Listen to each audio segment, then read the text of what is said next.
안녕하십니까, 노중면입니다. 보조금 빼돌리기, 법인카드 유용, 유령 수당 챙기기, 승진 대가로 금품 수수하기. 노숙자 쉼터 한 곳에서 벌어진 일들입니다. 5년 전에 비슷한 비리가 드러나 운영법인과 원장이 바뀌었던 바로 그곳입니다. 이곳 원장은 성희롱 발언 그리고 CCTV 감시 의혹까지 받고 있습니다. 이런 곳이 장관 표창까지 받았다니 황당할 따름입니다. YTN이 단독 취재한 내용 잠시 뒤에 전해드리겠습니다. 검찰 과거사위가 곧 시작됩니다. 김학의 전 법무부 차관에 대해 재수사 요청을 하게 될지 주목됩니다. 그리고 보궐선거가 치러지는 창원 성산, 민주당과 정의당의 후보 단일화 결과도 더 뉴스 시간 중에 나올 것으로 보입니다. 더 뉴스와 함께 하나씩 확인하시기 바랍니다.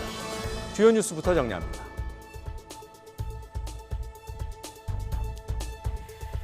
짙은 선글라스에 푹 눌러쓴 야구 모자, 비행기 탑승 5분 전에 출국 금지.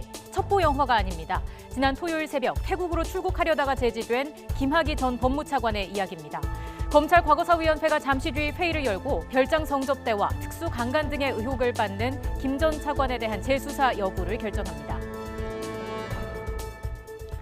산하기관 임원에 대한 표적감사와 후임자 특혜 채용에 관여한 의혹. 문재인 정부 장관 출신 가운데 처음으로 영장실질심사를 받은 김은경 전 환경부 장관이 받는 혐의입니다.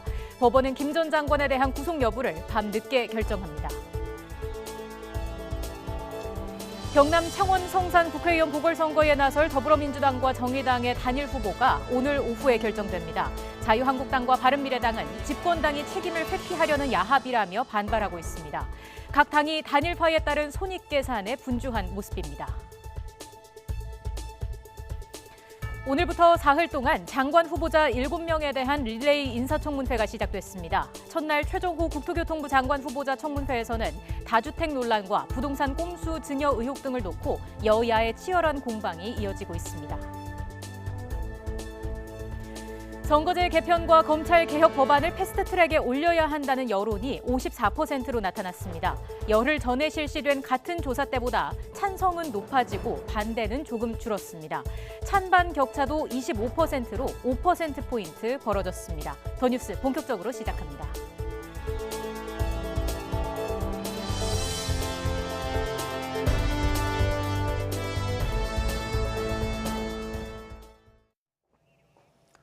지난주 해외로 나가려다 인천공항에서 출국 금지를 당한 김학의 전 법무부 차관이 재수사를 받게 될지 주목됩니다. 그가 받고 있는 별장 성접대, 특수강간 의혹에 대한 재수사 권고 여부를 검찰 과거사위원회가 논의할 것으로 보입니다. 과거사위에 매주 조사 내용을 보고하고 있는 대검 진상조사단은 오늘 보고에서 재수사가 필요하다는 입장을 밝힐 예정입니다. 취재기자 연결합니다. 양희력 기자. 네, 법무부입니다. 네, 과거사위원회 정례 회의는 시작이 됐습니까? 그렇습니다. 대검 진상조사단이 매주 월요일 법무부에서 검찰 과거사위원회와 정례 회의를 해왔습니다. 이제 막 2시부터 정부 과천청사 법무부 7층 대회의실에서 정한준 검찰 과거사위원회 위원장 대행의 진행으로 회의가 시작됐습니다. 과거사위원들과 조사단은 잠시 자료를 살펴본 뒤에 취재진이 나간 뒤 본격적인 보고와 회의를 진행할 것으로 보입니다. 진상조사단은 오늘 김학의 전 법무부 차관의 별장 성접대 의혹에 관한 조사 경과를 보고하고 법무부 산하 과거사위원회 재수사 권고를 요청할 방침입니다. 지금 보고 계시는 화면이 지금 법무부에서 열리고 있는 회의 장면입니다. 과거사위원회가 이를 받아들이면 법무부 장관에게 재수사를 권고하게 되고 법무부는 검찰에 수사를 지시하는 순서를 밟을 것으로 보입니다. 김학의 전 법무부 차관의 주요 혐의들은 공소시효가 끝난 것이 많다 이렇게 알려져 있습니다. 어떤 의혹에 대해 재수사가 가능할까요? 예, 지난 2013년과 2014년 검찰 수사에서 들여다봤던 김 전 차관의 성폭행 혐의 이미 공소시효가 종료됐습니다. 공소시효가 남은 특수강간 혐의 입증이 어려운 만큼 당장 수사를 권고한다기보다는 시간을 두고 조사할 가능성이 있습니다. 하지만 진상조사단 조사 과정에서 뇌물과 수사 외압 정황이 발견되면서 재수사 가능성이 열렸습니다. 먼저 지난 2008년 김 전 차관의 성관계 동영상이 촬영된 장소로 알려진 원주 별장의 소유주 건설업자 윤중천 씨로부터 돈을 받은 정황이 파악됐습니다. 진상조사단이 윤 씨를 5차례 조사하는 과정에서 김 전 차관에게 돈을 건넸다는 진술을 확보한 것으로 알려져 우선 뇌물수수 혐의를 수사 권고할 것으로 보입니다. 액수가 1억 원이 넘을 경우에 특가법상 뇌물 혐의가 적용돼 공소시효는 15년으로 늘어납니다. 조사단 소속 검사가 법무부에 보낸 김 전 차관의 긴급 출국금지 요청서에도 뇌물수수 등의 혐의가 적시된 것으로 알려졌습니다. 이 밖에 수사 외압 정황도 있습니다. 진상조사단은 지난 2013년 경찰이 김 전 차관에 대한 본격 수사에 착수하자 당시 청와대 측에서 이를 무마하려고 한 것으로 보입니다. 그 당시 경찰청 수사국장이 울산으로 전보되는 등 심상치 않은 정황이 포착됐었는데 이 부분에 대한 직권남용 혐의도 오늘 권고할 수 있습니다. 그리고 당시에 수사 단계에서 외압이 있었다는 의혹이 제기되지 않았습니까? 재수사 방식에 대해서도 검찰이 고민이 깊겠습니다. 네, 진상조사단은 당시 경찰과 검찰 수사 과정 전반에서 외압을 의심하고 있습니다. 과거 검찰의 셀프 수사에 대한 우려가 높았던 만큼 이번 세 번째 수사 방식은 무엇보다 공정하고 독립적이어야 한다는 목소리가 높습니다. 검찰 조직으로부터 독립적으로 수사할 수 있다는 점에서 특별검사가 거론되지만 국회에서 의결되기는 쉽지 않을 것으로 보입니다. 이에 따라 중간보고 없이 수사할 수 있는 특임검사 가능성도 제기되고 있는데 현직 검사에 대한 수사만 가능합니다. 관련 훈령을 개정해 전직 검사에 대한 수사도 가능해질지 관심입니다. 이 밖에 특별수사단을 꾸려서 수사하는 방법도 있습니다. 수사 과정의 독립성을 위해 검찰에 중간보고를 하지 않는 방법을 검토할 수 있는데요. 진상조사단은 오늘 일단 수사 주체나 방식에 대한 구체적인 언급 없이 신속하면서도 공정한 수사를 요청하는 내용을 담을 것으로 예상됩니다. 이와 관련해 박상기 법무부 장관은 지난 21일 YTN에 출연했죠. 특임검사나 특별수사 등 모든 가능성을 열어놓고 판단하겠다고 말하기도 했습니다. 자, 이런 가운데 김학의 전 법무부 차관이 긴급 출국 금지된 것과 관련해 해외로 도피할 생각은 없었다 이런 입장을 밝혔다고 하던데요. 구체적으로 어떤 내용입니까?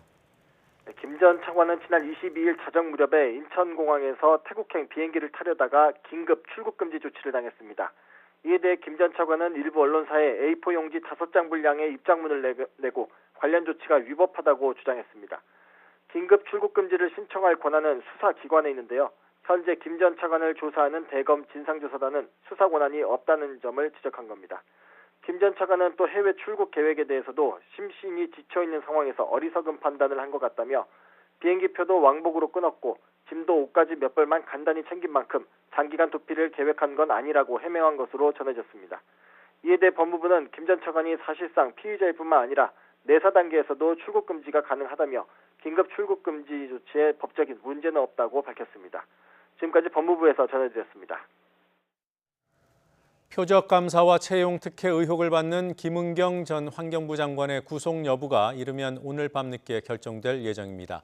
현 정부 출신 장관의 첫 번째 구속 여부가 걸려 있는 만큼 관심이 집중되고 있습니다. 법원에 나가 있는 취재기자 연결합니다. 권남기 기자. 네, 서울 동부지방법원입니다. 네, 김 전 장관이 오전에 출석한 것으로 압니다. 김 전 장관 무슨 말을 하던가요?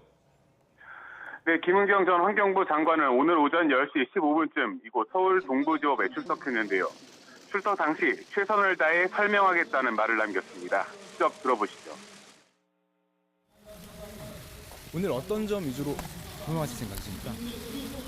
최선을 다해서 설명드리고 그리고 재판부의 판단을 구하겠습니다. 네, 오늘 영장심사에 김 전 장관 측에선 김 전 장관과 변호인이 출석했고 검찰 측에선 서울 동부지검 형사 6부 소속 부부장 검사 등 검사 2~3명이 참석했습니다. 영장심사가 끝나면 김 전 장관은 법원이 판단을 내리기 전까지 서울 동부구치소에 대기하게 됩니다. 네, 김 전 장관이 맡고 있는 혐의들 간단히 설명해 주시죠. 네, 김 전 장관의 혐의는 크게 두 가지로 나눌 수 있습니다. 표적 감사와 채용 특혜 의혹입니다. 전 정권 산하기관 임원을 집중 감사해 사표를 받아내고 후임 공모 과정에서 일부 후보자에게 특혜를 줬다는 겁니다. 검찰은 이번 영장실질심사에서 김 전 장관이 범행에 직접 개입한 증거가 명확하고 현 정부 장관으로 증거인멸 우려가 있는 만큼 구속 수사가 필요하다고 주장한 것으로 전해집니다. 이에 대해 김 전 장관 측은 앞선 조사 때와 같이 혐의 대부분을 부인한 것으로 알려졌는데요. 검찰은 김 전 장관의 신병을 확보하게 되면 인사수석실을 중심으로 한 청와대 관계자들이 채용 특혜에 얼마나 관여했는지 본격적인 수사에 나설 것으로 보입니다. 지금까지 서울 동부지방법원에서 YTN 권남기입니다. 사법행정권 남용 의혹으로 재판에 넘겨진 양승태 전 대법원장과 박병대, 고영한 두 전직 대법관의 1심 재판 절차가 시작됐습니다. 재판부는 변호인이 주장한 공소장 일본주의와 관련해 검찰이 직접적 관련이 없는 결과들을 공소장에 기재해 법관이 피고인에 대한 부정적인 선입견을 갖게 할 우려가 있다고 지적했습니다. 이에 대해 검찰은 이 사건 범행이 여러 동기와 지휘 계통에 따라 다양하게 이루어진 점, 또 주된 죄명이 직권남용이어서 전후 사정을 자세히 언급할 필요가 있었다고 밝혔습니다. 공소장 일본주의란 검찰이 기소할 때 공소장 하나만 법원에 제출해야 하고 선입견을 갖게 할 수 있는 서류 등을 첨부하거나 인용해서는 안 된다는 원칙입니다. 오늘부터 문재인 정부 2기 내각을 이끌 장관 후보자 7명에 대한 국회 인사청문회가 줄줄이 진행됩니다. 가장 먼저 시작된 최정호 국토교통부 장관 후보자에 대한 인사청문회에서는 부동산 투기 의혹과 꼼수 증여가 쟁점이 되고 있습니다. 최정호 후보자는 심려를 끼쳐 죄송하다면서도 투기는 아니라고 주장했습니다. 국회 연결합니다. 우철희 기자. 네, 국회입니다. 네, 최정호 후보자에 대한 청문회 어떻게 진행되고 있습니까? 네, 조금 전인 오후 2시부터 청문회가 재개가 됐습니다. 최정호 후보자는 경기 분당 아파트를 소유한 상태에서 부인 명의로 서울 잠실 아파트를 사들여서 재건축으로 시세 차익을 남기고 세종시 고급 아파트 분양권까지 취득했다는 투기 의혹, 그리고 장관 후보자로 지명되기 직전에 딸 부부에게 분당 아파트를 증여했다는 꼼수 증여 의혹이 제기되고 있는데 공방이 치열합니다. 먼저 최정호 후보자는 모두 발언에서 부동산 관련 질책을 무겁게 받아들인다며 송구스럽다는 뜻을 밝혔습니다. 부동산 보유 등과 관련하여 질책해 주신 사항에 대해서는 무거운 심정으로 받아들이며 진심으로 송구하다는 말씀을 드립니다. 하지만 야당 의원들은 집중 포화를 퍼부었습니다. 잠실 아파트는 재건축이 확실하다는 것을 알고 미리 샀고 분양받은 세종시 아파트도 벌써 수억 원의 시세 차익이 났다면서 분당 아파트 증여도 세금을 적게 내기 위한 꼼수였다는 겁니다. 투기 지역에 또 지금 똘똘한 한 채 때문에 집값이 폭등되는데 세 채를 가지고 있어요. 이러한 취약계층을 위해서 일한다고 하시면서 이렇게 세 채를 가지고 국토부 장관으로서 제대로 일을 할 수 있겠느냐. 여당 의원들은 최정호 후보자가 국토부 직원들의 신임이 두텁고 부동산 가격 안정과 남북 철도 도로 연결 등 현안을 해결할 적임자라면서 여러 의혹도 자신 있게 해명하라고 거들었습니다. 다주택자가 죄는 아닙니다. 증여를 하면 증여했다고 뭐라고 해요. 예? 보유하고 있으면 보유했다고 뭐라고 하고. 증여할 수 있는 겁니다. 예? 이에 대해 최정호 후보자는 아파트는 실제 거주를 위해 매입했고 투기 목적이 아니라고 거듭 강조하면서 분당 아파트 증여도 공직자로서 다주택을 정리해야 한다는 소신이라고 해명했습니다. 네, 그리고 앞으로 남은 인사청문회 일정 그리고 쟁점들 전해주실까요? 네, 내일과 모레까지 문재인 정부 2기 내각을 이끌 장관 후보자 7명에 대한 국회 인사청문회가 진행이 됩니다. 내일은 김현철 통일부, 박양우 문화체육관광부, 문성혁 해양수산부 장관 후보자, 그리고 모레는 진영 행정안전부, 박영선 중소벤처기업부, 조동호 과학기술정보통신부 장관 후보자에 대한 청문회가 진행이 됩니다. 특히 내일로 예정된 김현철 통일부 장관 후보자 청문회가 가장 치열한 공방이 이어질 것으로 보입니다. 천안함 사건은 북한 소행으로 단정할 수 없고 금강산 관광 중에 북한군 총격으로 숨진 박왕자 씨 사건은 통과 의례라고 하는 등 과거 발언과 안보관 등을 놓고 야당이 잔뜩 벼르고 있습니다. 여기에 아파트 다운 계약서 의혹과 미국에 유학 중인 두 딸에게 거액을 송금한 것과 관련해서도 질의가 이어질 전망입니다. 또 진영 행안부 장관 후보자의 경우 용산 참사 인근 토지에 투자해서 20억 원대의 시세 차익을 챙겼다는 논란, 또 박영선 중기부 장관 후보자는 다주택 논란이 일고 있어서 현역 의원들의 이른바 불패 신화가 이어질지도 관심입니다. 이런 가운데 여당에서는 문재인 정부 2기를 이끌 적임자라며 결코 물러서지 않겠다는 뜻을 나타내고 있는 만큼 청문 경과 보고서 채택 등을 둘러싸고 진통이 예상됩니다. 지금까지 국회에서 YTN 우철입니다. 북미 정상회담 합의 결렬 이후 3주 연속 내리막이던 문재인 대통령의 국정 수행 지지도가 다시 반등했습니다. YTN이 여론조사기관 리얼미터에 의뢰해 조사한 3월 3주차 주간 집계 결과 문 대통령의 지지도는 지난주보다 2.2%포인트 오른 47.1%를 기록했습니다. 못하고 있다는 대답은 2.5%포인트 떨어진 47.2%로 긍정, 부정 평가가 초박빙으로 나타났습니다. 문 대통령의 지지도는 김학의, 장자연, 버닝썬 등 특권층 성비위 사건의 철저한 수사와 고용 개선 매진 지시 등이 나오며 나흘 연속 올랐지만 인도네시아 외교 결례 공세와 서해 수호의 날 불참 등의 소식으로 다시 하락한 것으로 나타났습니다. 정당 지지도는 더불어민주당이 2.3% 오른 38.9%로 4주 만에 반등한 반면에 자유한국당은 0.4%포인트 떨어진 31.3%로 5주 만에 하락했습니다. 내부 갈등이 불거진 바른미래당의 지지도는 5.1%로 창당 후 최저치, 그리고 정의당은 다시 7%대를 회복했습니다. 이번 여론조사는 지난 18일부터 닷새 동안 전국 19세 이상 유권자 2,516명을 대상으로 진행했으며 자세한 내용은 리얼미터와 중앙선거 여론조사심의위원회 홈페이지에서 확인하실 수 있습니다.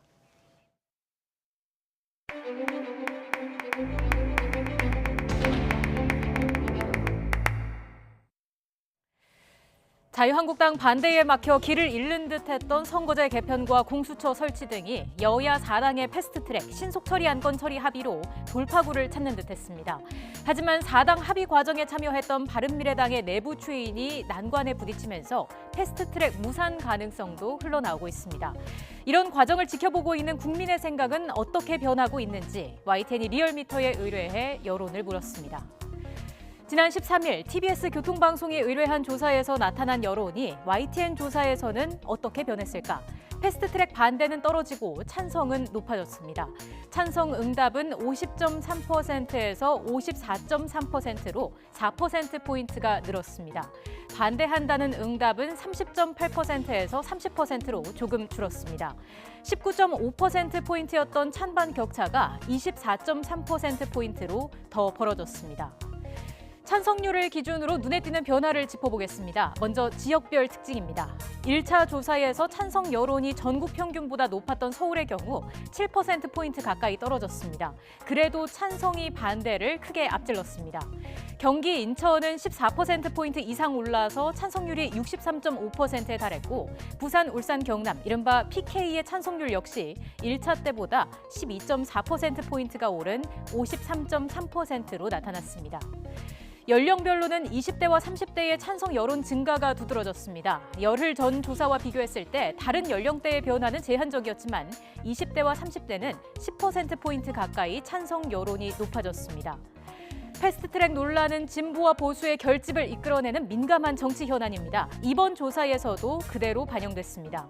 보수층에서는 반대가 높아지고 찬성이 낮아지는 반고찬저, 진보에서는 그 반대로 찬고반저 현상이 나타났습니다. 결국 전체 여론에서 찬성을 끌어올린 건 중도층이라 할 수 있습니다. 진보 보수의 상호 결집 현상은 지지 정당별로 세분화했을 때 더 극명하게 보입니다. 민주당은 찬성률이 14.5%포인트나 올랐고 자유한국당은 9.9%포인트 하락, 바른미래당도 7.5%포인트 하락이었습니다. 패스트트랙 국면에서 키를 쥐고 있는 바른미래당은 전체 여론과 당 지지층 여론의 다른 흐름 때문에 부담이 더 클 것으로 보입니다. 민주당 역시 이번만큼은 성사를 시켜야 한다는 부담이 적지 않습니다. 어떤 결론에 다다를지 주목도는 더 커지고 있습니다.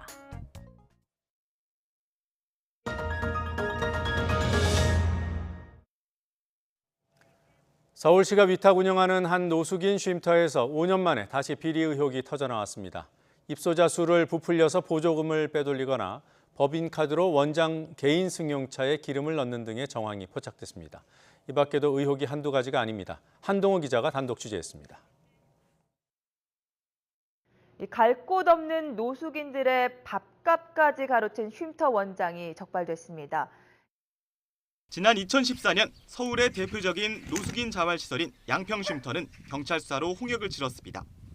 당시 원장이 이른바 카드깡을 이용해 서울시의 급식 보조금 1억 2천만 원을 빼돌린 사실이 드러났습니다. 이 사건을 계기로 운영 법인이 바뀌고 박모 원장이 새로 취임했습니다. 하지만 쉼터 내부의 상황은 달라지지 않았고 결국 5년 만에 다시 비리 의혹들이 터져나왔습니다. 우선 입소자 명단을 허위로 작성해 보조금 2,300만 원을 받아간 사실이 드러났습니다.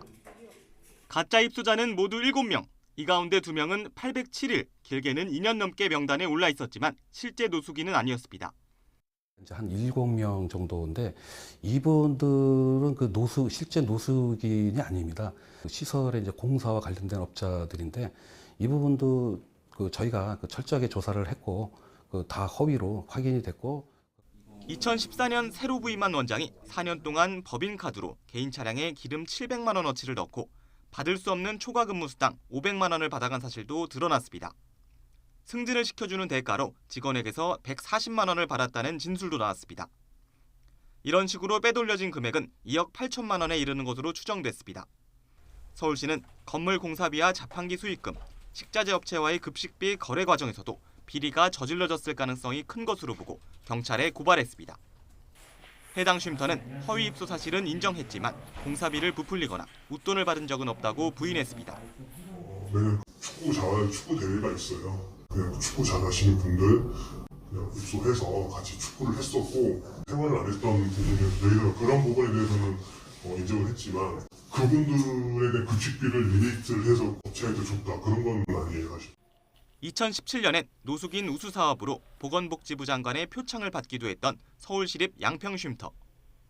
어려운 이웃을 돕자는 취지로 만들어진 노숙자 쉼터가 국민의 세금을 빼돌린 수단으로 악용된 건 아닌지 철저한 수사가 필요해 보입니다. YTN 한동우입니다. 문제의 노숙인 쉼터 원장은 CCTV를 설치해 직원들을 감시하거나 여직원들에게 성희롱 발언을 하는 등의 인권을 침해했다는 논란에도 휩싸여 있습니다. 계속해서 홍성욱 기자가 보도합니다. 노숙인들이 존중받고 인간다운 삶을 살 수 있도록 돕겠다며 취임했던 박모 원장. 정작 직원들에게는 상식 밖의 인권 침해 행위를 서슴지 않았습니다. 2017년 초 회식 자리에선 여직원에게 왜 임신을 안 하냐며 남편과의 관계를 직접 언급하는가 하면 1년 뒤 임신 문제로 술을 못 마시겠다고 하자 임신이 뭐가 어려워 병원까지 가느냐고 면박을 주면서 듣기 민망한 발언들을 이어갔습니다. 20대 여직원에게 아줌마라는 호칭을 사용하기도 했고 지시를 거부한 직원에게는 욕설을 했다는 진술도 나왔습니다. 심지어 사무실에 CCTV를 설치해 자신의 휴대전화로 직원들의 근무 상황을 실시간으로 지켜보기도 했습니다. 문제가 불거지자 직원들의 안전을 위한 조치였다는 어처구니 없는 대답을 내놨습니다. 방 원장은 또 일부 성희롱 발언은 없었다고 주장했지만 서울시 시민인권침해구제위원회는 직원들의 진술이 일치된다는 점을 들어 사실로 인정했습니다. 노숙인의 인권을 내세우면서 정작 직원들의 기본적인 인권조차 무시한 쉼터 원장. 취재진은 해명을 듣기 위해 여러 차례 연락을 시도했지만 답을 들을 수 없었습니다. YTN 홍서욱입니다. 북한이 개성 남북 연락사무소에서 전원 철수했지만 우리 측 인원들은 오늘도 아침 8시 반쯤 군사분계선을 넘어 북측으로 향했습니다. 김창수 연락사무소 사무처장 겸 부소장을 비롯한 직원과 지원시설 인력 등 모두 39명이 군사분계선을 넘었습니다. 정부는 앞서 북측 관계기관과 협의를 통해 연락사무소에서 근무할 인원들의 출경을 정상적으로 진행하기로 했습니다. 북측 연락사무소 인원이 전원 철수한 만큼 한동안 남측 인원만 체류하는 형태가 이어질 것으로 보입니다. 북미 간 비핵화 협상이 교착 국면인 가운데 트럼프 미 대통령은 여전히 북한과의 협상 타결을 열망하고 있는 것으로 전해졌습니다. 지난 하노이 정상회담에서 강경파 볼턴 보좌관이 만찬에 배석하지 못한 것도 이런 배경 때문이라는 해석이 나왔습니다. 워싱턴에서 김희준 특파원의 보도입니다. 1박 2일 하노이 정상회담의 문을 열었던 트럼프 대통령과 김정은 국무위원장의 친교 만찬. 폼페이오 국무장관과 멀베이니 비서실장 등 김영철 부위원장과 리용호 외무상이 배석한 자리에 볼턴 국가안보보좌관은 함께 자리하지 않았습니다. 이는 대북 초강경파 볼턴 보좌관이 논의를 해칠 것을 우려해 당국자들이 참석을 막은 것이라고 워싱턴 포스트가 관리 2명을 인용해 전했습니다. 이어 트럼프 대통령은 매파 참모들이 북한과의 긴장 완화와 역사적 합의라는 큰 외교적 업적을 약화하려는 것을 단호히 막으려 한다고 밝혔습니다. 또 참모진들의 회의론에도 불구하고 자신이 최종 결정자이고 역사적 합의 도출을 열망하고 있음을 김 위원장에게 보여주려 해왔다고 설명했습니다. 트럼프 대통령이 상원의원 등 외부 인사들에게 자신은 협상을 타결할 수 있고 김 위원장도 결국 요구사항에 합의할 것으로 믿는다고 말해왔다는 전언도 나왔습니다. 때문에 북한의 협상 파기와 도발 재개 가능성 엄포에도 침묵하던 트럼프 대통령이 8일 만에 내놓은 것은 대북 추가 제재 철회라는 유화 손짓.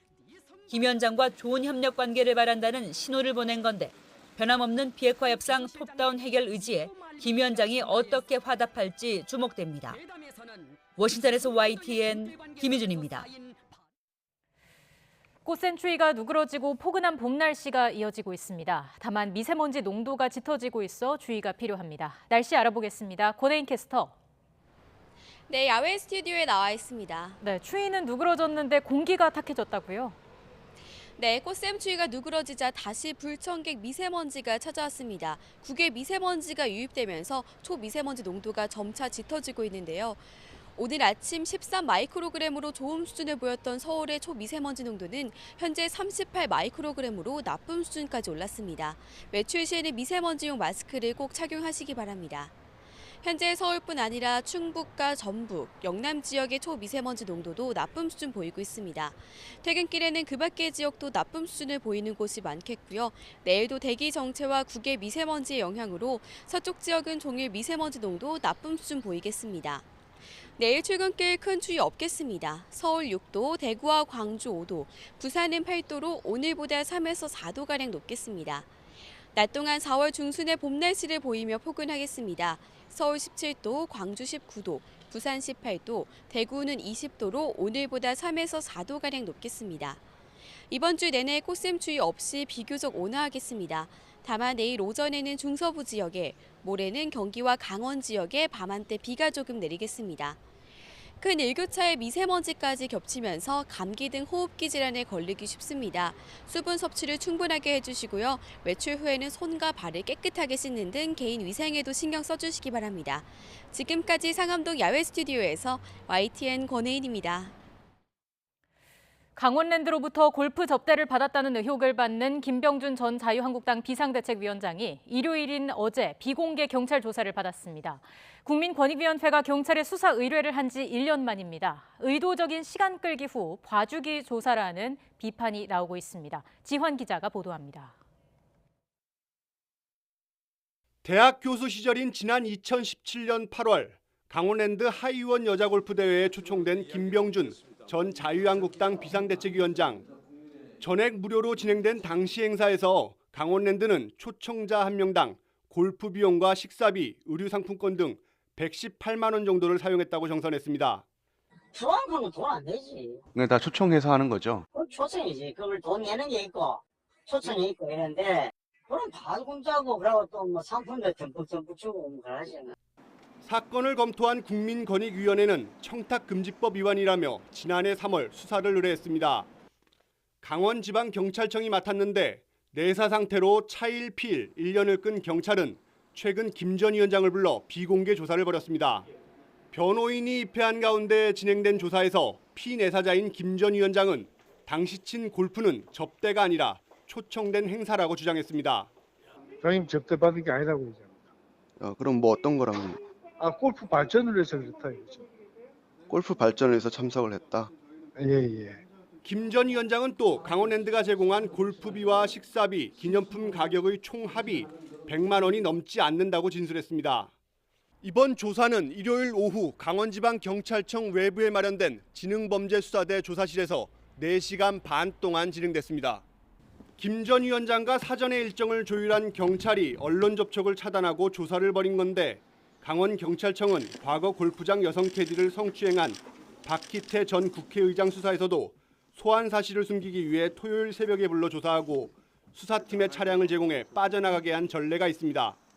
공개할 수 있는 조항을 우리가 면밀히 살펴봤는데 그렇게 해당 안 됩니다. 공개를 일부러 안 하신 거고? 못했죠. 소환 조사를 마친 경찰은 이 사건에 대한 정식 수사 착수 여부를 조만간 결정하겠다고 밝혔습니다. 하지만 비공개 소환 사실이 드러나며 정치권 눈치보기라는 지적과 함께 내사 종결을 위한 봐주기 조사라는 비판이 나오고 있습니다. YTN 지환입니다. 기호학과 영남학 연구는 활발했던 반면 호남의 역사와 기록 문화를 인문학적으로 연구하는 호남학은 상대적으로 뒤떨어졌습니다. 이에 따라 광주광역시와 전라남도가 호남학을 진흥하기 위한 연구원을 지난해 세웠습니다. 관련 연구가 기지개를 켜고 있습니다. 김범환 기자가 보도합니다. 광주광역시 문화재 자료로 지정된 옛 농촌 주택입니다. 높은 벼슬을 한 4대부 가옥은 아니지만 도편수가 지어서 건축사적 가치를 높게 평가받고 있습니다. 방 한쪽에 문을 열자 작고 한 집주인이 지난 1952년부터 66년 동안 쓴 일기가 빼곡합니다. 첫 일기는 논의 물꼬를 고르고 다랑이 논에 별을 베었다는 것으로 시작됩니다. 생활상이 그대로 담긴 일기를 읽다 보면 그 당시 농촌의 모습이 자연스럽게 떠오릅니다. 땅 거래 명세를 적은 일기는 매매 때 턱없이 많이 나왔던 세금 문제를 해결하는 결정적 역할을 하기도 했습니다. 사는 정리로 봐서 시가대로 받아야 되겠지만 그 정리 때문에 그냥 아주 낮은 가격으로 이제 팔게 되었는데 그 내용이 그 일기장에 그대로 나와 있었어요. 호남권 인문 한국학을 진흥하고 다음 세대 전문 인력을 기르기 위해 지난해 문을 연 곳에 자료가 차곡차곡 쌓여갑니다. 곳곳에서 모은 자료는 세밀하게 분류한 뒤 카메라로 찍어서 디지털 자료로 보관합니다. 채 1년도 안 돼 실학자 존재 유백규 선생의 목판 등 자료 15,000여 점이 확보됐습니다. 살만을 땅을 위하여 새로운 길을 열었던 우리 선현들의 그 문화정신, 그 실천의 그 아름다움, 이런 것을 밝혀내는 것이 하나고, 앞으로 나아가야 될 우리 고장에 나가서 우리 결의의 어떤 미래좌표 같은 것을 설정하는 것이 되겠습니다. 기호학과 영남학에 비해 상대적으로 활발한 연구가 이루어지지 않았던 호남학. 자료 수집 작업이 본격화하면서 호남 한국학 연구가 본 궤도에 오르고 있습니다. YTN 김범환입니다. 미국 로버트 뮬러 특검팀은 지난 2016년 대선 당시 도널드 트럼프 캠프 측과 러시아 간의 공모 사실을 찾지 못한 것으로 나타났습니다. 또 트럼프 대통령의 사법 방해 의혹과 관련해서는 유무죄 판단을 유보한 것으로 나타났습니다. 김원배 기자의 보도입니다. 윌리엄 바 미국 법무장관이 하원 법사위원회에 로버트 뮬러 특검 수사 결과 보고서 요약본을 제출했습니다. 이에 따르면 뮬러 특검팀은 미국 측 또는 트럼프 캠프 관계자들이 고의로 러시아 측과 공모한 혐의를 찾지 못했다고 미국 언론들이 보도했습니다. 이와 함께 뮬러 특검은 트럼프 대통령의 사법방해 혐의에 관해서는 판단을 내리지 않았습니다. 뮬러 특검은 추가 기소 권고도 하지 않은 것으로 알려졌습니다. 특검이 트럼프 캠프와 러시아의 내통 의혹과 트럼프 대통령의 사법방해 의혹 모두를 명쾌하게 입증하지 못한 것입니다. 이로써 22개월간에 걸친 뮬러 특검팀의 러시아 스캔들 수사는 종지부를 찍었지만 차기 대선 전국에서 그 여지는 계속될 전망입니다. 뮬러 특검의 러시아 스캔들 수사에 대해 그동안 마녀 사냥이라고 역공을 취해온 트럼프 대통령은 마녀 사냥임이 입증됐다며 지지층 결집을 시도하며 재선 도전 행보에 속도를 낼 것으로 보입니다. There was no collusion with Russia. There was no obstruction and none whatsoever. And it was a complete and total exoneration. 그러나 민주당은 특검 수사 결과 보고서의 전면 공개를 요구하며 압박 수위를 최고조로 끌어올릴 태세입니다. YTN 김원배입니다.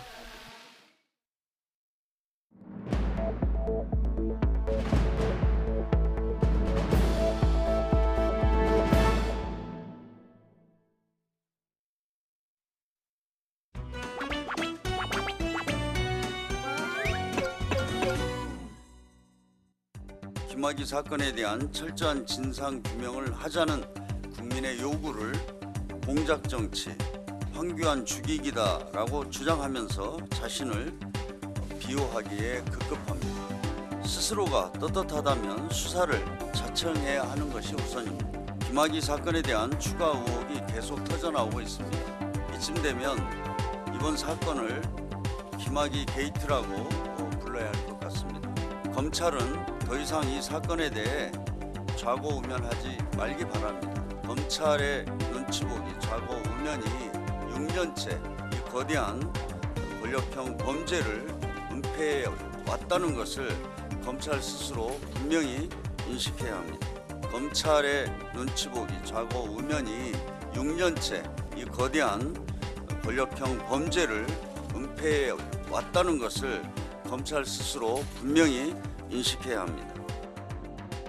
민주당에서 김학의 검사관 특위를 만들었다고 하는데요. 본인들의 허물을 가리기 위해서 또다시 적폐와 전 정권 탓에 이어서 사실 황교안 대표 죽이기에 올인하고 있는 모습입니다. 우리 국민들이 궁금한 것, 저는 김학의 특검보다도 더 궁금한 것이 아마 드루킹 특검이라고 생각을 합니다. 그래서 다시 한번 제안합니다. 김학의 특검 합시다. 그 대신 맞바꿔서 드루킹 특검 해줄 것을 제안합니다. 다시 한번 제안합니다. 김학의 특검 합시다. 그 대신 맞바꿔서 드루킹 특검 해줄 것을 제안합니다. 이게 말이 단일화지 실제 단일화입니다. 더불어민주당이 정의당에게 양보한 겁니다. 더불어민주당 지도부가 창원선거에 제대로 나타나긴 합니다. 이럴 거면 국민들 속이지 말아야 됩니다. 왜 공개적으로 양보를 하지? 단일화 과정을 거치면서 유권자를 속이려 하는 것입니다. 딴 게 아닙니다. 책임 회피입니다. 허울 좋은 단일화 명목으로 정의당 후보에게 창원을 맡기겠다는 것은 당락 여부를 떠나서 문재인 대통령 집권당의 책임 회피입니다. 왜 공개적으로 양보를 하지? 단일화 과정을 거치면서 유권자를 속이려 하는 것입니다.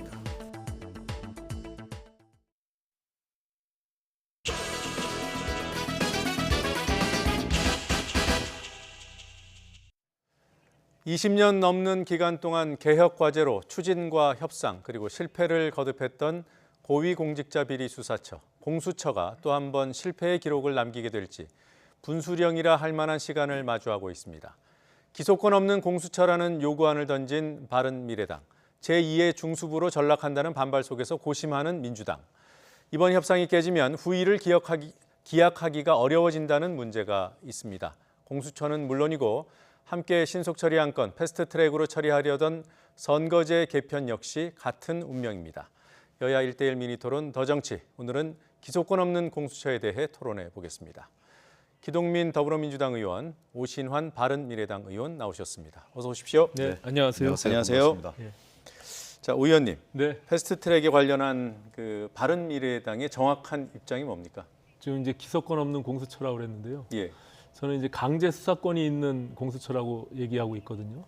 그러니까 이제 기소권이 없다는 것 자체만 놓고 그냥 뭐 종이 호랑이 같은 경찰을 또 만드는 것이 아니냐, 네. 이런 문제의식들을 갖고 계신데, 저는 좀 다른 것이 영장 청구 권한을 갖고 있는 그런 수사기관, 독립된 수사기관은 굉장히 큰 의미를 갖는다고 생각합니다. 물론 뭐 기소권과 수사권을 다 가지면 또 그 나름대로의 의미가 있겠죠. 근데 그로 인한 문제점에 대해서 여러 우려의 목소리가 있거든요. 이제 그 부분을 좀 보완하고 또 우려를 하고 있는, 또 우리 당내에서도 그렇고 또 한쪽 진영에서는 공수처 설치에 극렬하게 반대하고 계신 분들이 있거든요. 예. 이제 그분들을 함께 참여시키기 위한 하나의 방법이 될 수도 있다. 그렇기 때문에 민주당이 얘기하는 꼭 수사 기소를 같이 하는 공수처만이 그것은 절대 진리라고 생각하지는 않고 있기 때문에 예. 저는 그 정도 해도 굉장히 진일보한 방식이다, 이렇게 생각합니다. 예. 또 한 가지는 공수처 중에 공수처장의 정치적 중립 독립성이 확보해야 되는데 예. 이것이 추천위원회 7명 중에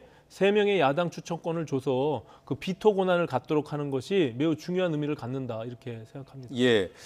자, 지금 속보 한 가지 들어와서 전해드리고 토론 진행해 가겠습니다. 지난주 금요일에 북측이 갑작스럽게 남북 공동연락사무소에서 철수한다고 통보를 해왔죠. 하지만 오늘 남북 공동연락사무소에 북측의 일부 인원이 복귀했다는 소식이 조금 전에 들어왔습니다. 앞서 저희가 전해드린 대로 남측의 인원은 예정대로 개성으로 올라가서 근무에 나섰습니다. 그리고 북측이 오늘 오전 평소와 같이 철수를 통보하기 이전과 같이 연락 대표 접촉을 했다는, 연락 대표 접촉에 응했다는 소식입니다. 남측에서는 연락사무소 부소장을 비롯한 39명의 인원이 북측으로 군사분계선을 넘어 올라갔고요. 북측도 일부 인원이지만 인력을 연락사무소로 보내서 지금 연락 대표 간 접촉이 이루어졌다는 소식까지 들어와 있습니다. 북측은 평소대로 교대 근무차 내려왔다는 입장을 밝혔다고 하는데요. 지난주 금요일의 철수 통보와 오늘의 입장 사이에 어떤 차이가 있는 것인지, 혹시 착오가 있었던 것인지 기타 등등에 대해서는 추가 취재가 이루어지는 대로 취재기자 연결해서 알아보도록 하겠습니다. 네, 그러니까 그 바른미래당 내부의 어떤 통일된 입장을 이끌어내기 위해서 일부 개혁 법안을 수정해서라도 선거제를 비롯한 여러 개혁 법안들의 패스트트랙을 성사시키겠다. 이것이 이제 바른미래당의 공식 입장이라는 거죠. 아니, 그러니까 이게 뭐 어쨌든 그 반대하는 사람들은 여전히 반대하고 있습니다. 예. 그리고 지금 수사 기소를 같이 가지고 있는 공수처만이 우리가 생각하는 그런 공수처라고만 볼 수 있는 것은 아니다라는 것이 기본적인 생각이고요. 제가 이미 2년 전에 대표 발의한 공수처 설치에 관한 법도 수사권만을 갖는 독립된 수사처로 만들어서 대표 발의했거든요. 거기서 저는 이번에 좀 더 양보해서 영장 청구 권한까지 있기 때문에 진일보한 부분들이 있는 것이죠. 그래서 그로 인해서 발생될 수 있는 문제점도 좀 보완하고 또 우리가 알겠습니다. 생각하는 고위공직자에 대한 견제 그리고 수사 이런 것들도 담당할 수 있도록 그런 정도에서 우리가 일단 일부 나갈 수 있다 이렇게 생각하는 것이죠. 네, 한 가지만 확인하고 토론을 이어가겠습니다. 유승민 의원 등이 이런 상황 자체에 반대하시는 분들이요. 그분들이 만약에 그렇게 되면 바른미래당이 내세운 공수처법 일부 수정안을 민주당 등에서 받으면 그분들도 동의하는 겁니까? 그렇게 약속이 돼 있나요? 지금 공수처하고 검경수사권 조정과 관련해서는 특별한 이견이 많이 있지 않습니다. 다만 선거제의 경우 이것이 과거 다수당의 횡포가 있는 그 시절에도 한쪽 진영을 배제하고 다수가 힘으로 밀어붙인 적은 없다. 그렇기 때문에 본인의 소신이나 원칙상 선거제를 패스트트랙으로 하는 것은 그것은 안 된다. 이런 입장을 갖고 있는 것입니다. 다만 이제 우리가 민주당에서 저희가 제안한 당론의 공수처와 검경수사권 안을 받을 경우 저희 바른미래당 안에서 이것을 패스트트랙으로 3법을 함께 가기에는 굉장히 좀 수월한 동력이 될 수 있다 이렇게 생각하고 있는 것이죠. 그분들이 반대하는지 여부와 무관하게 추진이 될 거라고 보시는 거죠? 네, 그럴 가능성이 크다 이렇게 보고 있습니다. 알겠습니다. 자, 바른미래당이 공수처와 관련된 요구를 내놨죠. 물론 검경수사권 조정안도 있습니다만 먼저 공수처와 관련된 요구 내용을 간단하게 정리하고 얘기 나눠보겠습니다. 자, 먼저 공수처 운영 방식에 관한 방안입니다. 더불어민주당에서는 공수처의 수사권과 기소권을 모두 부여하는 방안을 제시를 했고 그런 방향으로 지금껏 이제 사개특위가 운영이 되어 왔고요. 바른미래당이 지난주 긴급의총을 통해서 내놓은 안이 공수처에는 수사권을 주되 기소권은 검찰이 행사하도록 하자. 다만 공수처에 영장 청구권을 부여함으로써 기소권까지는 아니더라도 수사권에 국한되는 범위는 좀 벗어나게 하자. 뭐 이런 안이고요. 그리고 또 공수처장 임명과 관련된 방안을 좀 수정해서 내놨습니다. 현재 공수처장 추천위원회는 7명으로 구성하는 방안이 제시돼 있습니다.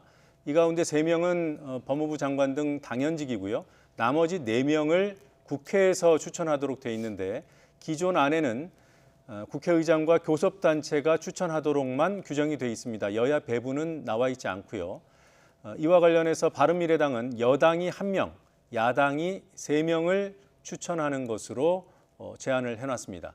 그리고 공수처장 후보추천위원회가 후보자를 결정하는 그런 의결정족수와 관련해서도 기존안은 추천위원 과반수 동의로 통과가 되도록 했고요. 바른미래당 안은 특별다수제 5분의 3, 그러니까 60%가 동의하는 방안을 제시했습니다. 7명 중에 60% 이상이면 5명이 됩니다. 자, 기 의원님, 네. 기소권 없는 공수처라고 했더니 수사권 있는 공수처라고 맞받으셨어요. 네. 이런 수사기관이 새로 생기는 것 괜찮습니까? 어떻습니까? 뭐 지금보다야 낫겠죠. 지금보다는 낫다. 예. 그러니까 단계적으로 접근할 수 있는 바른미래당의 선택이라고 생각합니다. 예. 근데 매번 말씀드렸듯이 정치는 타협하고 절충하는 것인데 네. 때로는 선택하고 결단해야 되는 부분들이거든요. 그러니까 사상 유례 없는 이 무소불위의 검찰력을 어떻게 민주적으로 잘 통제할 것인가, 예. 견제와 균형의 원리를 어떻게 충실하게 잘 실현할 것인가, 이런 게 대단히 중요한 문제라고 보여지는데요. 유례 없는 검찰이잖아요. 전 세계적으로도 그렇고 기소 독점주의 있는 것이고요. 그리고 누가 보더라도 지금의 어떤 검찰로 검찰을 통제할 수 있다거나 권력기관을 민주화시켜낼 수 있다 이렇게 보지 않습니다. 최근에 김학의 사건이 이를 웅변하고 있는 것이고요. 그래서 사실 특검법을 보면 그 공수처법을 보면 예. 뭐 검사 한 20명에서 25명 정도, 그 다음에 수사관 한 30명 정도, 일반 직원 한 20명 정도, 한 100명이 채 안 되는 미니 조직입니다.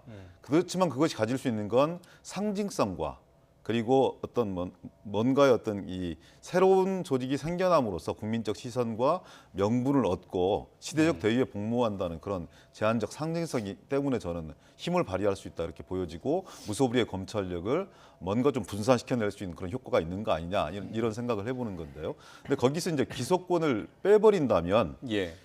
기존의 뭐 경찰 조직 하나를 더 만드는 것과 무엇이 다르냐, 안 꼽는 찐빵 아니냐. 이런 비난에서 저는 자유로울 수 없다고 생각합니다. 네, 안고는 일본식 표현이니까. 그렇습니까? 죄송합니다. 예, 누구 표현에 의하면 호랑이를 그리려고 20년 동안 노력했는데 결국은 고양이 그리는 거 아니냐. 예. 그래서 지금까지 상당히 오랫동안 토론되었던 이런 논의 과정이 무로 돌아가는 거 아니냐. 이런 예. 우려와 걱정에 대해서 저는 응답할 수 있어야 된다고 생각하고요.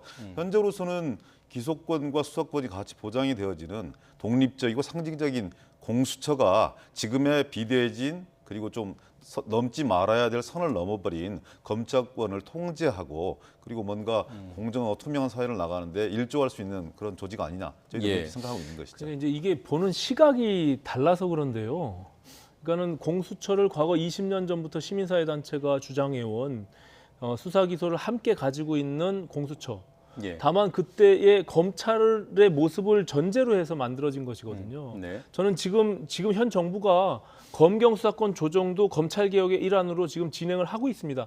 상당히 많은 부분 2%에서도 얘기가 있었고 많이 진행이 되고 있거든요. 이것이 같이 되는 것입니다.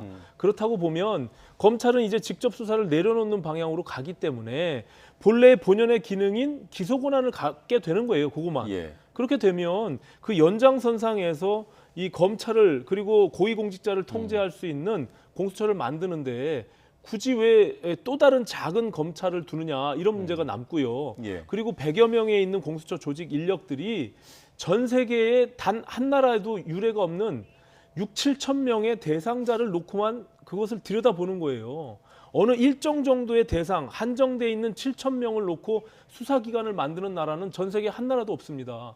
이런 여러 가지 문제점들을 갖고 있기 때문에 그것을 보완하자고 하는 것이지 그것을 종이 호랑이가 아니라 저는 적어도 표범 정도 되는 굉장히 강력한 기능을 갖고 있다. 왜냐하면 지금 법무부 전 차관, 김학의 전 차관의 문제도 검찰이 자꾸 영장 청구를 기각했던 것이거든요. 예. 그러니까 영장 청구 권한을 공수처가 갖고 있다면 법원에서 그것을 허락해서 분명히 강제 수사를 할 수 있는데 그 검찰이 그것을 막을 수가 없는 것이죠. 그리고 또 한 가지 보완 장치를 한 것은 언론에 많이 알려져 있지 않지만 예.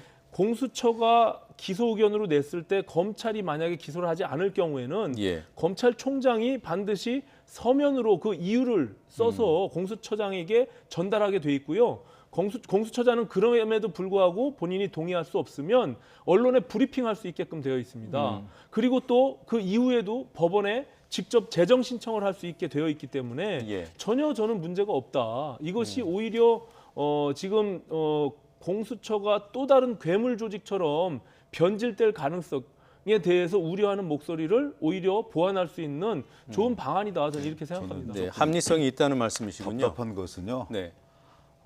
생겨나지도 않는 100명 미만의 미니 조직. 아주 제한적이고 상징적인 차원의 독립 수사기관이자 기소를 함께 병행할 수 있는 이런 공수처에 대해서 이렇게 많은 우려가 있으면 그건 하지 않는 게 맞습니다. 대신 그러면 그대로 지금까지 검찰이 한 수십 년 동안 방치해왔던 기소독점주의와 기소편의주의 이런 부분을 그냥 가는 게 맞죠.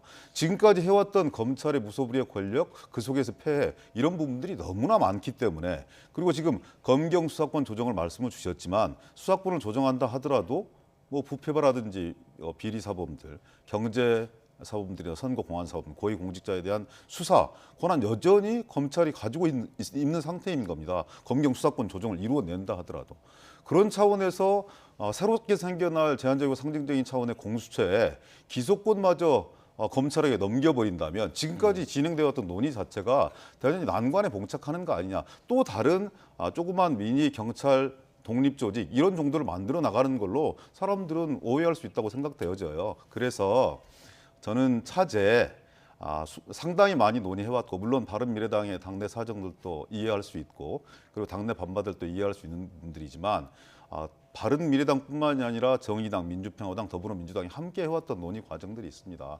그 논의 과정에 좀 충실하게 기소권을 없애버린다고 하는 것은 사실상 핵심 동력들을 흔들어버리는 그런 효과가 있거든요. 물론 없는 것보다는 나아질 수 있고 영장 청구권이 있는 기소권은 없지만 영장 청구권이 있는 그런 공수처를 말씀을 주셨으면 예전보다는 나아진 측면들이 있지만 조금 더 한 발짝 더 나아가서 조금 더 완결한 상태의 그런 공수처를 만들 수는 없는 것인지에 대해서 진지하게 한번 고민해 주셔야 된다고 생각합니다. 자, 하나 좀 논점을 좀 분명히 하기 위해서 기소권을 없애는 것이 후퇴라는 데 동의하십니까? 전혀 동의하지 않습니다. 예. 그러면 지금 바른미래당이 내놓은 안은 그것이 오히려 완결한 거죠. 제가 봤을 때. 협상을 위해서 아닙니다. 임시적으로 내놓은 안이 아니다. 전혀 그렇지 않고 수사와 기소권을 독점한 공수처가 갖고 있는 문제점에 대해서 수많은 문제의식들을 얘기해왔습니다. 지금까지. 예. 그것을 보완할 수 있는 오히려 완결에 가까운 공수처를 만들자는 것이고 지금 검경 수사권 조정에서 가장 중요한 수사 지휘권으로 인한 검찰과 경찰의 종속 관계를 협력 관계로 규정을 했어요. 이미 정부가 합의한 안에. 그 연장선상에서 볼 때 공수처를 새로운 검찰에 비춰서 준비하는 것이 맞지. 이것을 또 다른 그런 무소불위의 권력을 갖는 공수처로 만든다면 만약에 이것이 정치 권력이 개입했을 당시에는 굉장히 큰 위험이 도사리고 있는 것입니다. 그렇기 때문에 지금 저희가 주장한 것 그리고 특히 제가 말씀드리지만 공수처는 검경 수사권 조정 검경 소위 사개특위의 검경 소위에서 제대로 논의한 바가 없습니다. 그동안 바른미래당 그리고 민주당, 정의당이 모여서 무슨 논의한 적이 없습니다. 그동안 시민사회단체를 중심으로 민주당 중심으로 그 논의가 되어왔지 제가 말씀드리잖아요. 제가 법사위 벌써 20대 국회 시작할 당시에 제가 낸 법안은 오히려 영장 청구 권한도 없는 수사권만 독립적으로 갖는 그런 수사처를 발의해 놨어요. 이것이 새로운 지금 시대에 갑자기 제가 꺼낸 얘기가 아닙니다. 이렇게까지 말씀하시니까 제가 좀 구체적으로 여쭤보겠습니다. 기소권을 뺐을 때 어떤 문제가 생기는 겁니까? 김학의 수사를 경찰에서 했어요. 네. 그래서 풀 HD라고 표현을 하더군요. 그 정도로 선명한 화질을 담보하는 증거를 넘겼다고요. 특수관관 등의 혐의로. 특정할 수 없다고 그냥 다 2차례나 다 무혐의 처분하지 않았습니까? 예를 들어서 국민적 명분들이 있는 사안들에 대해서 아까 오신환 의원께서 예전에 검찰 하듯이 그렇게 막무가내는 할 수 없을 거예요. 그렇지만 그것을 지금 변한 시대에 맞는 검찰의 모습에 선의에 맡길 수는 저는 없다고 생각합니다. 왜? 지금까지 검찰이 보여준 모습은 기소 독점을 지금 이 시기에 또 허용할 수 있을 정도로 그렇게 국민적 신뢰를 회복했다고 저는 생각하지 않고 있거든요. 그렇다면 아주 제한적인 차원에서라도 그리고 세계적인 추세 속에서 무슨 이 수사 기관들이었지 거의 이 염정공사라든지 아니면 탐호조사국이라든지 반부피위원회 이런 부분들이 수사 기능만 가지고 있지 기소 기능은 없었다라는 논리를 지난번에 한번 말씀을 주셨는데 근데 그렇다 하더라도 이 세계 어디에도 없는 강력한 이 검찰 권한들을 가진 나라는 우리나라밖에 없습니다. 그래서 외국과 비교할 수 있는 사안들도 아니라고 생각하고요. 지금 생겨나지도 않는 이런 제한적 조직을 가지고 무소불위의 어떤 권한을 또 만드는 옥상옥이다 이렇게 비판 주시거나 아니면 정치 권력이 예속될 우려가 있다 이렇게 말씀을 주셨으면 추천위원회 차원에서 좀 더 민주적 통제를 강화하는 이런 부분들 얼마든지 같이 논의를 해볼 수 있다고 생각해요. 근데 가장 핵심적인 부분인 기소권을 빼버리자 그리고 영장 청구하는 걸로 충분히 보완할 수 있다 이렇게 말씀 주시는 거는요. 자칫 잘못하면 지금까지 논의가 축적되었던 부분들을 뒤로 돌릴 수도 있어요. 오신환 의원님께서 말씀 주셨듯이 이 논의가 활발하게 정당 내에서나 아니면 사개특위 내에서 논의가 되지는 않은 사안으로 알고 있습니다. 왜냐하면 상당히 많이 논의가 축적이 되었기 때문에 화두가 검경 수사권 이외에 올라오지 못한 것이죠. 한쪽 정당에서 논의에 일방적으로 응하지 않고 있기 때문에 그랬던 거 아니겠습니까? 상당히 축적된 논의가 있다고 생각하고요. 지금 민주당이 만든 안이 단순히 시민사회의 안을 그대로 받았다, 지고지순한 아니다 이렇게 생각하지 않습니다.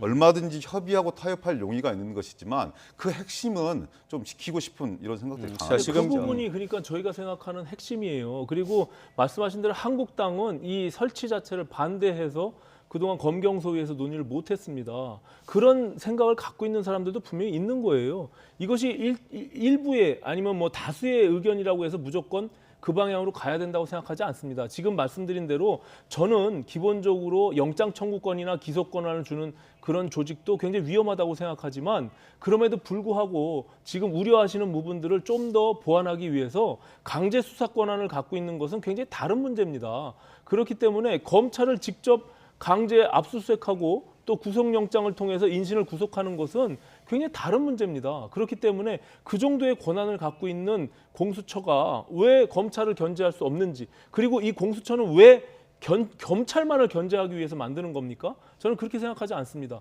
정치 권력 그리고 또 부패한 고위공직자들 분명히 다 다뤄야 되는 문제가 있거든요.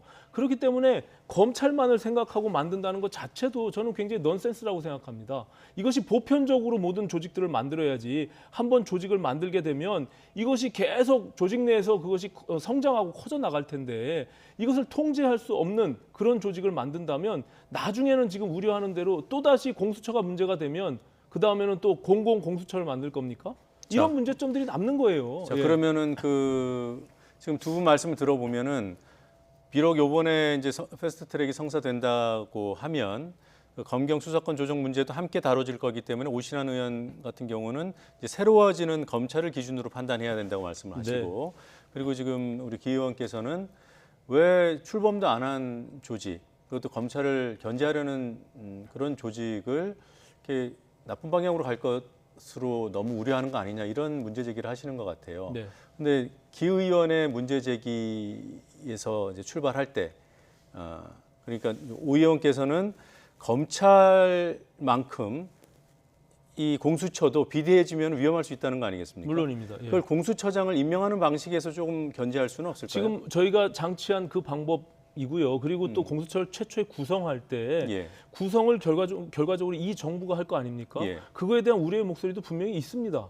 어떤 사람으로 구성할 건지 만약에 이 공수처가 정치 권력이 장악하게 되면 아까 말씀하신 대로 검사와 수사관 해봐야 한 5, 60명 정도 되는 조직입니다. 이 조직을 장악했을 때는 오히려 이 검찰뿐만이 아니라 굉장히 위험한 조직으로 커져갈 수 있는 그런 여지가 남아있기 때문에 이 부분에 대한 우려를 안 할 수가 없죠. 왜냐하면 아까 말씀하신 대로 전 세계 유례 없는 조직을 만드는데 또 전 세계 유례 없는 검찰을 견제한다고 하는데 그렇기 때문에 더더군다나 굉장히 조심스럽게 접근해야 되는 문제가 남는 것이고요.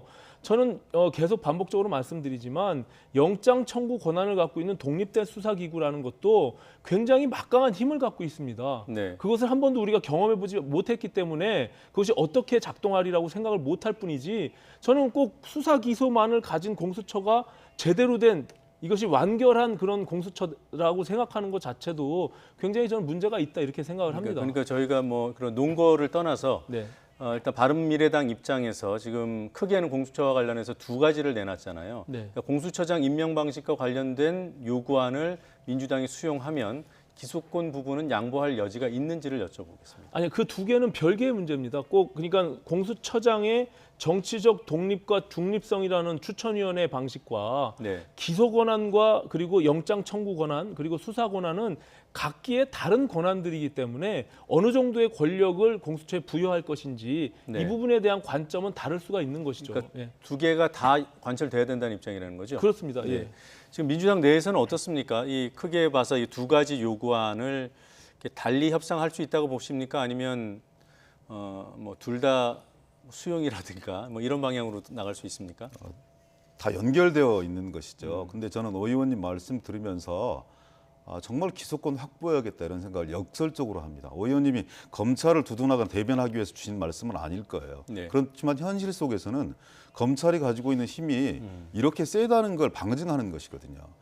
100명이 되지 않는 미니 조직입니다. 예. 검사가 20명 내지 25명밖에 배치되지 않아요. 수사관 30여 명이고요. 일반 직원 20명밖에 되지 않습니다.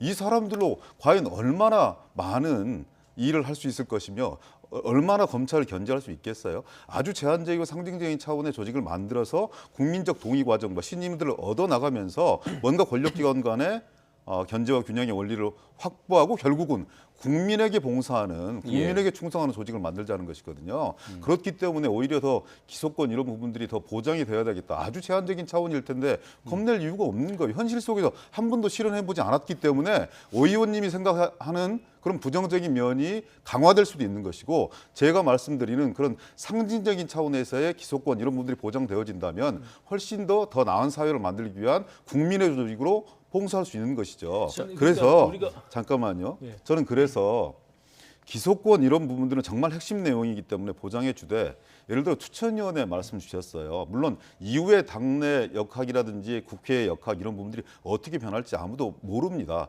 그런 차원에서 조금 더 추천위원회를 어떻게 좀 구성할 것인가 이런 부분들에 대해서는 다소 우려되는 부분들이 없지 않으나 그런 부분은 좀 더 탄력적으로 논의를 해볼 수가 있을 것 같아요. 저는 지금 바른미래당의 입장에서 두 가지를 딱 내걸고 당론으로 결정했고 이것이 관철되지 않으면 뭐 모든 걸 수령할 수 없다 이렇게 말씀을 주시는 건 좀 과하다는 측면들이 들어요. 왜냐하면 협상의 한 당사자이기도 하시고 그리고 국민의 목소리를 일정하게 대변하는 정치 세력이기도 하지만 다른 세 개의 정당들이 함께 논의했던 과정들이 있습니다. 그런 다른 세 개의 정당의 목소리들도 국민의 의견들을 대변하는 것이기 때문에 같이 듣고 그 차원에서 함께 타협하고 절충할 수 있어야 되는 것이거든요. 근데 예를 들어서 기소권 문제라든지 아니면 추천위원회 문제라든지 이런 부분들이 담보되지 않으면 모든 걸 무로 돌리겠다 이렇게 말씀 주시는 건 그동안의 논의 과정들을 전면적으로 부정하는 듯한 그런 뉘앙스로 들릴 수 있는 것이기 때문에 저는 기본의 입장을 알겠지만 터놓고 좀 더 논의하고 절충할 수 있어야 된다 이런 당부를 좀 드리고 싶습니다. 그동안의 논의 과정이 없었다는 점을 다시 한번 말씀드리고요. 전면적으로 부정하고 있는 것 아닙니다. 왜냐하면 지금 공수처 설치에 관련해서는 한쪽 진영은 설치 자체를 반대하고 있어요. 그렇기 때문에 지금 말씀하신 대로 어느 정도 합의가 이뤄내기 위해서 사개특위에서 남은 기간 논의를 하면 됩니다. 논의를 해서 그럼 거기다 맡겨놓으면은 얼마든지 어떤 결론이 날 것이에요. 되든지 안 되든지 아니면 지금 민주당이 주장한 대로 만들어지든지 아니면 바른미래당이 주장한 대로 만들어지든지. 하지만 지금 패스트트랙과 연관돼서 논의하고 있기 때문에 만약에 이것이 우리의 의견이 아무것도 반영되지 않는 것으로 만약에 향후에 본회의장을 통과하게 되면 저희로서는 역사에 큰 오점을 남긴다고 생각하는 겁니다. 이것은 하나의 가치이고 소신이기 때문에 양보할 수 있는 부분이 아니라는 점을 다시 한번 말씀드리고요. 한 가지 또 중요한 것은 지금 김학의 전 법무부 차관의 경우 예를 들어서 검찰이 지금 막았다라고 하지만 결과적으로 경찰로 인해서 이 문제가 드러난 겁니다. 기관이 분립돼 있었기 때문에 그나마 경찰이 있었기 때문에 이런 것들이 드러난 거예요. 근데 만약에 정치 권력이 완전히 장악한 어떤 정부든 간에 지금의 정부가 아니어도 완전히 장악한 공수처를 만약에 가동시켰다면 저는 이런 문제 자체가 완전히 역사에서 사라졌을 거라고 생각합니다. 김학의 수사가 더 잘 됐을 것이다. 김학의 전 법무부 차관의 내용들이 완전히 사라지는 것이죠. 덮였을 거라는 거예요. 왜냐하면 공수처만 장악하면 되니까 수사 기소권을 다 갖고 있는. 드러나지 않았을 것이다. 굉장히 중요한 문제입니다. 오신환 의원님 말씀 속에서 검찰은 시대가 달라지는 시대상을 반영하고 있다고 말씀을 주시는데 왜 공수처는 권력이 장악할 것이라는 예단을 합니까? 그런 예단이 있다면 이 조직을 만들 이유가 없는 것이죠. 문재인 정권에게, 문재인 대통령에게 봉사하고 충성하는 그런 조직을 만들기 위해서 공수처를 얘기하고 있는 건 분명 아닌 거잖아요. 아니요, 저는 문재인 정권을 얘기하는 게 아닙니다. 그런 생각이 있다면 기존의 검찰을 통제해서 활용하는 방식이 훨씬 더 부드럽고 세련될 수 있습니다. 그 길을 놔버린 거 아니겠습니까? 권력기관을 놔버린 것이고, 그것이 진정으로 권력기관이 권력기관답게 국민에게 봉사할 수 있어야 된다는 소신과 신념 속에서 불편하겠지만, 그리고 많이 걸치적거리는 것이 있겠지만 과감하게 놔버리는 거라고요. 네. 그런 차원에서 공수처를 얘기하고 있는 겁니다. 그런데 검찰도 놔버렸는데 공수처 한 80명의 민니 조직을 가지고 정권의 어떤 그 보위를 위해서, 그리고 야당 탄압을 위해서, 아니면 또 다른 정치적 목적을 달성하기 위해서 이것이 활용될 수 있다. 그렇기 때문에 뭔가 기소권한 이런 부분을 배제해내야 된다. 이렇게 말씀 주시는 건 전혀 앞뒤가 맞지 않아요. 아니, 전혀 지금 굉장히 위험한 것이요. 80명의 작은 미니 조직이라고 하는데 그 80명의 작은 미니 조직이 6, 7천 명만을 들여다보는 조직이에요. 이거 굉장히 위험한 겁니다. 전국 대한민국 국민 전체를, 아니면 부패 범죄를 전체를 다루는 그런 조직이 아니라 6천 명, 7천 명만 들여다보는 80명의 검사 23명이라고 하는 건 굉장히 큰 조직이에요. 예, 2급 이상의 고위. 사건의 숫자로만 보면 굉장히 엄청난 조직입니다. 이것은 우리가 정확하게 알아야 되고요. 또 한 가지 중요한 것은 검찰이 지금 본인의 권력들을 지금 어차피 문재인 정부가 검찰개혁의 일환으로 검경수사권 조정을 해내고 있는 것입니다. 이 불필요한 권력들을 지금 분산시키고 있는 거예요. 그리고 한 번도 가보지 않은, 한 번도 해보지 않은 공수처라고 말씀하셨는데, 그 수사 기소권을 갖는 그 조직은 이미 검찰로서 우리는 역사적으로 입증을 해냈습니다. 검찰이 수사 기소권을 다 가졌을 때 어떤 문제점이 있는지. 하지만 제가 말씀드린 대로 영장 청구 권한과 독립된 수사 기능을 갖는 이런 조직은 한 번도 해보지 않은 거예요. 오히려 이런 쪽으로 가는 것이 맞지. 우리가 이미 해봐서 문제점을 발견한 검찰과 똑같은 조직을 만든다는 것은 굉장히 위험하다는 것이죠. 두 분 말씀 중에 죄송합니다만 지금 정리해야 될 시간이기 때문에 두 분께 아주 정말 짧은 답변을 요청드리겠습니다. 만약에 바른미래당 요구안이 상당 부분 반영된, 그냥 뭐 구체적으로 기소권 없는 공수처 안을 협상단에서 받아왔을 때 민주당 의총 통과되겠습니까? 간단하게 전망해 주세요. 어떻게 가정을 전제로 말씀드릴 수 있겠습니까? 원칙에 충실했으면 좋겠고요. 그리고 공수처를 만들려고 하는 기본 핵심 취지, 이런 부분들이 손상되지 않는 그런 타협과 절충이 이루어졌으면 좋겠다는 그런 바람과 기대가 있습니다. 저는 이 세 가지 문제, 검경 수사권 조정이라든지 공수처, 죄송합니다. 지금 시간 때문에 그까지 듣겠습니다. 하여튼 원칙과 취지에 맞는지를 보시겠다는 거죠. 그 박상기 법무부 장관이 이 시간에 출연해서 이런 얘기를 했어요.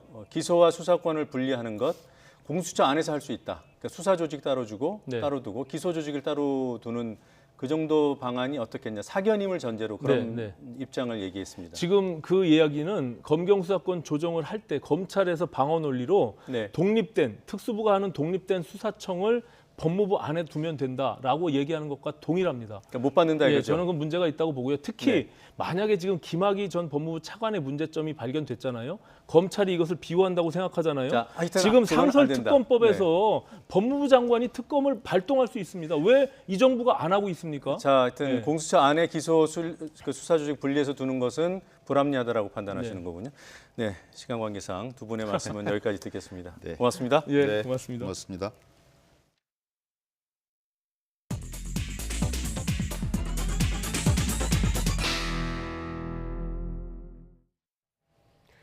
뉴스브리핑입니다. 유엔 안전보장이사회 산하 대북제재위원회가 미국과 캐나다의 본부를 둔 국제구호단체의 대북 인도지원 사업 물자 반입을 승인했습니다. 대북제재위는 기독교 계열 구호단체인 메노나이트 중앙위원회 MCC가 제출한 대북 물품 반입 계획이 제재 면제 사업으로 인정받았다고 밝혔습니다. 내일부터 일반인도 LPG 차량을 살 수 있고 휘발유나 경유차를 LPG차로 개조하는 것도 가능해집니다. 산업통상자원부는 수송용 LPG 연료의 사용 제한을 폐지하는 개정법이 내일부터 시행된다고 밝혔습니다. 이에 따라 그동안 택시와 렌터카, 장애인 등에만 허용된 LPG 차량을 일반인도 자유롭게 사고 팔 수 있습니다. 국내 첫 영리병원인 제주 녹지국제병원에 대한 개설 허가 취소 전 청문이 예정대로 내일 진행됩니다. 제주도는 병원 측의 법률 대리인이 청문 절차에 참여하겠다는 의사를 전해옴에 따라 청문을 예정대로 진행할 계획이라고 밝혔습니다. 병원 측은 지난해 12월 내국인 진료를 제한하는 내용의 조건부 개설 허가를 받았지만 의료법에 따른 3개월의 준비 기간 내에 문을 열지 않았습니다. 쓰레기 불법 수출입을 막기 위해 우리나라와 아시아 태평양 국가들이 합동 단속에 나섭니다. 관세청은 오늘부터 오는 5월까지 중국과 필리핀, 베트남, 태국, 몰디브 등 14개 국가와 쓰레기 불법 수출입을 단속한다고 밝혔습니다. 청담동 주식 부자로 알려진 이희진 씨의 부모를 살해한 혐의를 받는 김모 씨가 내일 검찰에 넘겨집니다. 경기 남부지방경찰청은 강도 살인과 사체 유기 등의 혐의를 받는 피의자 김 씨를 기소 의견으로 송치하겠다고 밝혔습니다. 구속된 김 씨는 오후 1시 40분쯤 안양 동안경찰서 유치장에서 나와 안양지청으로 이동합니다. 경찰청은 지난 한 달 동안 마약류 범죄 집중 단속을 벌여 523명을 검거하고 216명을 구속했다고 밝혔습니다. 경찰은 이 가운데 약물을 이용한 것으로 의심되는 성범죄 사범과 불법 촬영물 유포 사범 12명을 입건해 5명을 구속했습니다. 공인중개업을 하며 주로 신혼부부나 사회초년생을 상대로 수십억 원의 전세금을 가로챈 공인중개사와 보조원이 경찰에 붙잡혔습니다.